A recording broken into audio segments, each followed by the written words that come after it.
savez, l'Algérie va entrer en campagne électorale, donc les périodes de campagne électorale, c'est toujours très compliqué.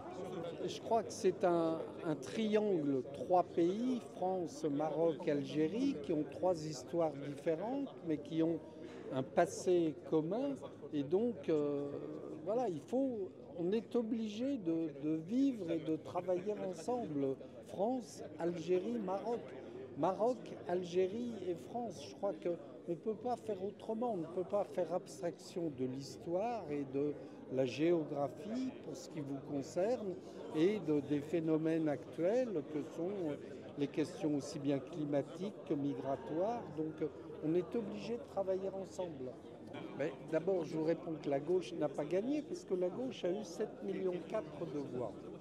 Et la droite a eu plus de 10 millions de voix. Donc la gauche a eu plus de sièges, mais n'a pas eu plus de voix. Donc, alors pour l'instant, comme on le disait tout à l'heure, il y a une très grande incertitude sur ce qui va se passer parce qu'il y a trois blocs politiques et donc ça va être très compliqué dans les semaines à venir et dans les mois à venir.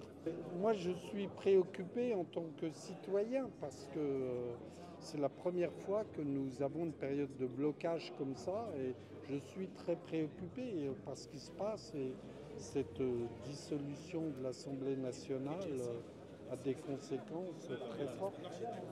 Alors, il y a une nouvelle réalité politique en France, on le sait, elle est un peu mosaïque, composite et complexe.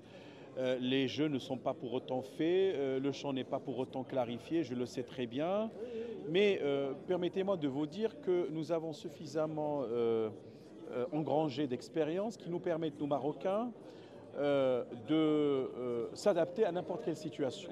Alors que ce soit avec le nouveau Front populaire, que ce soit avec les macroniens ou les macronistes, c'est-à-dire, on va dire, les républicains ou l'arc républicain de façon générale, que ce soit avec le Rassemblement national, il y a des considérations qui font que nous avons affaire non pas à des partis politiques, mais nous avons affaire avec un État français profond, évidemment que nous connaissons très bien, qu'il y a, on va dire, des intersections, mais également une interdépendance qui a un héritage et que de toutes les manières, il y aura une adaptation en fonction de la conjoncture du moment. Mais permettez-moi de vous dire, jusqu'à aujourd'hui, c'est-à-dire le 11 juillet, la situation politique en France n'est pas pour autant clarifiée et qu'il y a eu des lueurs d'espoir pour que finalement la relation avec le Maroc reprenne de plus belle, mais on garde toujours l'espoir, mais également tout en restant ancré sur terre, encore une fois, en œuvrant pour une démarche un peu réaliste, de les développer par la suite lorsque la situation aura été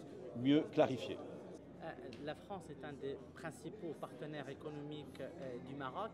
Il le demeurera, quelle que soit l'issue des législatives en France, qui ont été marquées par la victoire surprise du Front populaire, composé de plusieurs partis, LFI, Parti socialiste et Parti communiste, et l'arrivée hypothétique peut-être au pouvoir de ces partis ne changera rien aux relations économiques qui demeurent très profondes avec la présence de plusieurs entreprises importantes, des banques, des acteurs de l'automobile, des acteurs industriels français au Maroc. Je pense que les relations maroco-françaises économiques sont au-delà des alliances politiques et ne seront pas impactées par une quelconque élection, fût-elle importante. Bon, d'abord, il faut voir la situation politique en France. Je pense que la France va vivre des moments de brouillard, un moment de brouillard qui ira jusqu'à au moins 2027, avec un pays qui sera ingouvernable, avec un président qui sera au meilleur des cas un arbitre et dont les siens commencent à se dissocier dès maintenant.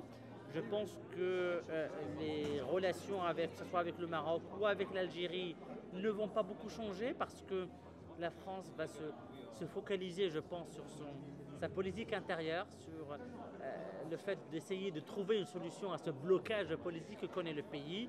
Il n'y aura pas de grands changements dans les relations politiques, que ce soit avec l'Algérie ou avec le Maroc, avant les élections de 2027, qui amèneront une nouvelle présidente et probablement aussi une nouvelle élite politique. Donc il faudra attendre à ce moment-là pour avoir une idée plus claire sur le devenir des relations entre la France d'un côté et le Maroc et l'Algérie d'un autre.